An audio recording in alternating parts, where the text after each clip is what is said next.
ഇതിപ്പോൾ എന്താണെന്നല്ലേ, ഇതിനങ്ങനെ പ്രത്യേകിച്ച് പേരൊന്നുമില്ല. കുറച്ച് ദിവസമായിട്ട് ഫ്രിഡ്ജിൽ അനങ്ങാതെ കിടക്കുന്ന ഒരു സാധനമാണിത്. മക്കളൊന്നും തൊട്ടുപോലും നോക്കാറില്ല. അപ്പോൾ ഇന്ന് ഏതായാലും ക്ലാസ്സില്ലാത്ത ദിവസമാണ്. അപ്പോൾ ഇന്ന് ഇത് വെച്ചിട്ട് എന്തെങ്കിലുമൊക്കെ ഒന്ന് ഉണ്ടാക്കി കൊടുക്കാമെന്ന്. അപ്പോൾ ഇക്കാനോട് ബ്രെഡ് കൊണ്ടുവരാൻ വേണ്ടി പറഞ്ഞിട്ടുണ്ടായിരുന്നു.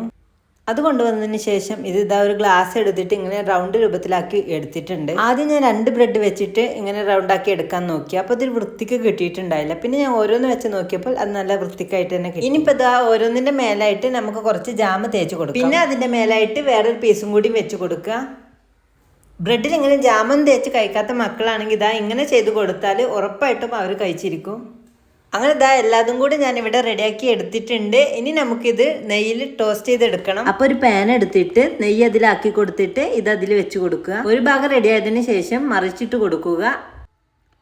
അങ്ങനെ എല്ലാതും കൂടി ഞാൻ ഇവിടെ റെഡിയാക്കി എടുത്തിട്ടുണ്ട്. അപ്പോൾ ഇതുവരെ ട്രൈ ചെയ്യാത്തവരാണെങ്കിൽ ഒന്ന് ട്രൈ ചെയ്ത് നോക്കും. നല്ല അടിപൊളി ടേസ്റ്റ് ആയിരിക്കും. എല്ലാവർക്കും ഇഷ്ടപ്പെടുകയും ചെയ്യും കേട്ടോ. ജാം കഴിക്കാത്തവരാണെങ്കിൽ അവർക്കും കൂടെ ഇഷ്ടപ്പെടും.